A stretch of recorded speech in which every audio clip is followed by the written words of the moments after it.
Praise Lord. കർത്താവിന്റെ പരിശുദ്ധമേറിയ നാമം വാഴ്ത്തപ്പെടുമാറാകട്ടെ. ഈ പ്രഭാതത്തിൽ ദൈവവചനം കേൾക്കുന്ന എല്ലാ പ്രിയപ്പെട്ടവർക്കും വേഗം വരുന്നവനായി യേശുക്രിസ്തുവിന്റെ നിസ്തുല്യ നാമത്തിൽ ഞങ്ങളുടെ സ്നേഹവന്ദനങ്ങൾ. തിരുവചന ചിന്തയ്ക്കായി ദാനിയേലിന്റെ പുസ്തകം 11 അധ്യായം അതിന്റെ 32 വാക്യം. നിയമത്തിന് വിരോധമായി ദുഷ്ടത പ്രവർത്തിക്കുന്നവരെ അവൻ ഉപായം കൊണ്ട് വഷളാക്കും, എങ്കിലും തങ്ങളുടെ ദൈവത്തെ അറിയുന്ന ജനം ഉറച്ചു നിന്ന് വീര്യം പ്രവർത്തിക്കും. ഈ വചനം വായിക്കുമ്പോൾ ഭാവിയിൽ എതിർക്രിസ്തുവിന്റെ കാലത്ത് ദൈവത്തിന്റെ പ്രമാണങ്ങൾക്ക് വിരോധമായി ദുഷ്ടത പ്രവർത്തിക്കുന്നവരെ ചില അത്ഭുതങ്ങൾ കാണിച്ച് താനാണ് ദൈവമെന്ന് വിശ്വസിക്കാൻ ചില ഉപായങ്ങൾ പ്രയോഗിച്ച് വളരെ വഷളാക്കും. എന്നാൽ ദൈവത്തെ അറിയുന്ന ഒരു കൂട്ടം ജനം അവന്റെ ഉപായത്തിലോ തന്ത്രങ്ങളിലോ കുടുങ്ങിപ്പോകാതെ ഉറച്ചു നിന്ന് വീര്യം പ്രവർത്തിക്കുവാനിടയാകും. ഇന്നും ഈ വാക്യത്തിന്റെ നിവൃത്തി ദൈവജനത്തിനിടയിൽ നടന്നുകൊണ്ടിരിക്കുക. ദൈവത്തെ അറിയുന്നവർ ഏത് പ്രതികൂലത്തിലും ഉറച്ചു നിൽക്കും. അവർ വീര്യം പ്രവർത്തിക്കുന്നവരായി തീരുന്നത് ലോകം കാണും. പലർക്കും പ്രതികൂലങ്ങൾ കടന്നു വരുമ്പോൾ ഉറച്ചു നിൽക്കാൻ കഴിയാത്തതിന്റെ കാരണം ദൈവത്തെ അറിയേണ്ട വിധത്തിൽ അവർ അറിഞ്ഞിട്ടില്ല എന്നുള്ളതാണ്. ദൈവത്തെ അറിഞ്ഞ മോശ ചെങ്കടലിന്റെ തീരത്ത് വലിയ പ്രതിസന്ധിയുടെ നടുവിൽ ഉറച്ചു നിന്നു. ജനം ഭയന്ന് നിലവിളിച്ചുകൊണ്ടിരിക്കുക. പിമ്പിൽ ഫറവോനും സൈന്യവും കോപത്തോടെ വരുന്നു. മുൻപിൽ ചെങ്കടൽ, രണ്ടു വശങ്ങളിലും പർവ്വതനിരകൾ, രക്ഷപ്പെടാൻ മാർഗമില്ലാതെ 4 വശവും അടയപ്പെട്ടിരിക്കുന്ന സാഹചര്യത്തിൽ ദൈവത്തെ അറിഞ്ഞ മോശ ജനത്തെ ധൈര്യപ്പെടുത്തി. മോശ ജനത്തോട് പറഞ്ഞു, ഭയപ്പെടേണ്ട, ഉറച്ചു നിൽക്കുക. യഹോവ നിങ്ങൾക്ക് ചെയ്യുവാനിരിക്കുന്ന രക്ഷ കണ്ടോണം. നിങ്ങൾ ഇന്ന് കണ്ടിട്ടുള്ള മിസ്രൈമിനെ ഇനി ഒരു നാളും കാണുകയില്ല. യഹോവ നിങ്ങൾക്കായി യുദ്ധം ചെയ്യും. ദൈവം ഭോഷ്ക് പറയുന്ന ദൈവമല്ലെന്ന് ആ ഉറപ്പ് മോശയ്ക്കുണ്ടായിരുന്നു. കഴിഞ്ഞ കാലങ്ങളിൽ ദൈവം അരുളപ്പാടുകൾ നിവർത്തിച്ചതിന് മോശ അനുഭവ സാക്ഷിയാണ്. ഈ ജനങ്ങളുമായി ഹോറേബിൽ നീ വന്ന് ആരാധിക്കുമെന്നത് അടയാളമായി പറഞ്ഞാണ് ദൈവം തന്നെ അയച്ചത്.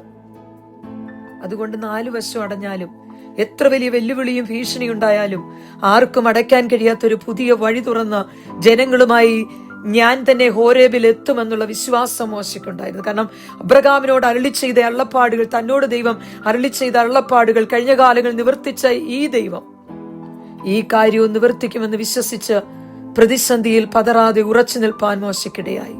ഉറച്ചുനിന്ന മോശയ്ക്ക് വേണ്ടി വീര്യം പ്രവർത്തിക്കുവാൻ ദൈവം ചെങ്കടൽ തീരച്ചിറങ്ങിച്ചെന്നു. ചെങ്കടൽ വലിയ വഴി അവർക്ക് വേണ്ടി ഒരുക്കി. ലോകം കണ്ടിട്ടില്ലാത്തൊരു വലിയ വീര്യപ്രവൃത്തി ദൈവം ചെയ്തു. ദൈവത്തെ അറിഞ്ഞ ശദ്രക്, മേശക്, അബേദ്നെഗോ രാജാവിന്റെ നിയമത്തെ അനുസരിക്കുവാൻ തയ്യാറാകാതെ വെല്ലുവിളിയിലും ഭീഷണിയിലും ഉറച്ച്, ഞങ്ങൾ സേവിക്കുന്ന ദൈവം ഞങ്ങളെ രാജാവിന്റെ കയ്യിൽ നിന്നും തീച്ചൂളയിൽ നിന്നും വിടുവിക്കും.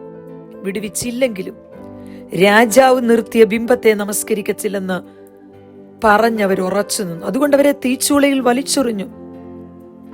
ദൈവത്തെ അറിഞ്ഞുറച്ചു നിന്നവർക്ക് വേണ്ടി വീര്യം പ്രവർത്തിക്കാൻ ദൈവം ഇറങ്ങിച്ചെന്ന് തീച്ചൂളയിൽ തീയുടെ ബലത്തെ കെടുത്തി. തീയുടെ മണം പോലും തട്ടാതെ അവരെ വെളിയിൽ കൊണ്ടുവന്നു. ദാനിയേൽ രാജാവിന്റെ നിയമം അറിഞ്ഞിട്ടും അനുസരിക്കാതെ, രാജാവിനോട് പ്രാർത്ഥിക്കാതെ യെരൂശലേമിന് നേരെ കിളിവാതിൽ തുറന്നിട്ട് രാവിലെയും ഉച്ചയ്ക്കും വൈകിട്ടും ദൈവത്തോട് പ്രാർത്ഥന കഴിച്ചു. ദൈവത്തെ അറിഞ്ഞ ഒരു കർത്തൃദാസനായിരുന്നു ദാനിയേൽ. അതുകൊണ്ട് ഉറച്ചു നിന്ന ഭക്തന് വേണ്ടി സിംഹഗുഹയിൽ ദൈവം ദൂതനെ അയച്ചു. സിംഹങ്ങളുടെ വായ അടപ്പിച്ച് ഒരു വലിയ വീര്യപ്രവൃത്തി നടത്തി. ദൈവത്തെ അറിഞ്ഞ പത്രോസ്, യോഹന്നാനും മഹാപുരോഹിതന്മാരുടെയും ന്യായാധിപ സംഘത്തിന്റെയും ഭീഷണിയുടെയും വിലക്കിന്റെയൊക്കെ മുമ്പിൽ നിന്ന് ഭയന്ന് വിറയ്ക്കാതെ ധീരതയോടെ ഉറച്ചു നിന്നു. ദൈവത്തെക്കാൾ അധികം ഞങ്ങൾക്ക് മനുഷ്യരെ അനുസരിക്കുന്നത് ന്യായമല്ല. ഞങ്ങൾ കണ്ടും കേട്ടുമുള്ളത് ഇനിയും പറയുമെന്ന് ധീരമായി പ്രസ്താവിച്ചു. നിങ്ങൾ ഏത് നാമത്തിൽ ഏത് ശക്തി കൊണ്ട് ഇവനെ സൗഖ്യമാക്കിയെന്ന് ചോദ്യം ചെയ്തപ്പോൾ, നിങ്ങൾ ക്രൂശിച്ചവനും ദൈവം മരിച്ചവരിൽ നിന്ന് ഉയർപ്പിച്ചവനുമായ നസ്രാനായ യേശുവിന്റെ നാമത്തിൽ തന്നെ ഇവൻ സൗഖ്യമുള്ളവനായി എന്ന് പ്രസ്താവിച്ചു. ഉറച്ചു നിൽക്കുന്നവർക്ക് വേണ്ടി ദൈവം പ്രാർത്ഥനാമുറിയിൽ ഇറങ്ങിച്ചെന്നു. പ്രാർത്ഥനാമുറി കുലുങ്ങി. എല്ലാവരും പരിശുദ്ധാത്മാവ് നിറഞ്ഞവരായി ദൈവജനം ധൈര്യത്തോടെ പ്രസ്താവിച്ചു. നിങ്ങൾ തള്ളിയിട്ട് കോണിന്റെ മൂലക്കല്ലായി തീർന്ന കല്ലിവൻ തന്നെ, മറ്റൊരുത്തനിലും രക്ഷയില്ല. നാം രക്ഷിക്കപ്പെടുവാൻ ആകാശത്തിന്റെ കീഴിൽ മനുഷ്യരുടെ ഇടയിൽ നൽകപ്പെട്ട വേറൊരു നാമമില്ലെന്ന് പറഞ്ഞു.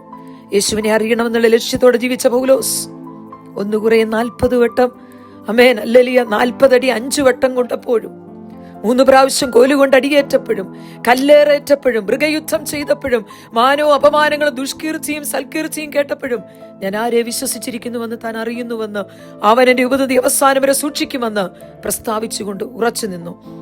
ഹല്ലേലൂയ. പൗലോസിൽ കൂടെ അസാധാരണ വീര്യപ്രവൃത്തികൾ ദൈവം ചെയ്യിപ്പിച്ചു. ദൈവത്തെ അറിഞ്ഞ ക്രിസ്തീയ രക്തസാക്ഷികൾ തീച്ചൂളയുടെ മുമ്പിൽ, ജ്വലിക്കുന്ന വാളിന്റെ മുമ്പിൽ, തിളച്ച എണ്ണയുടെ മുമ്പിൽ, സിംഹഗുഹയുടെ മുമ്പിൽ ധീരതയോടെ ഉറച്ചു നിന്ന് യേശു കർത്താവ് മാത്രം കർത്താവെന്ന് ഏറ്റുപറഞ്ഞ് രക്തസാക്ഷികളായി മരിക്കുവാൻ തയ്യാറായി. എന്റെ പ്രിയ സഹോദരങ്ങളെ,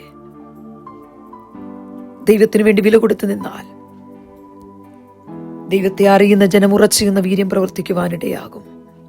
ഇനി ഭാവിയിൽ എതിർ ക്രിസ്തുവിന്റെ ഭരണകാലത്ത് നിയമത്തെ കഠിനമാക്കി അവന്റെ പ്രതിമയെ നമസ്കരിക്കാത്തവർക്ക് മുദ്ര കൊടുക്കാനോ കൊടുക്കാതെ വാങ്ങാനോ വിൽക്കാനോ അവകാശമില്ലാതെ പട്ടിണി കിടന്ന് മരിക്കാനിടയാകുക മാത്രമല്ല, പ്രതിമയെ നമസ്കരിക്കാത്തവരെ വാളുകൊണ്ട് കൊല്ലുന്ന കാലത്തും ഉറച്ചു നിൽക്കുന്ന ജനത്തെ, ആ ജനത്തിനു വേണ്ടി ദൈവം വീര്യം പ്രവർത്തിക്കും. ഇന്ന് പകൽക്കാലം ഈ ദൈവവചനം കേൾക്കുമ്പോൾ ദൈവത്തിനു വേണ്ടി വില കൊടുത്ത് വീര്യം പ്രവർത്തിക്കാം. കർത്താവ് നമ്മെ അനുഗ്രഹിക്കുമാറാകട്ടെ. Praise God.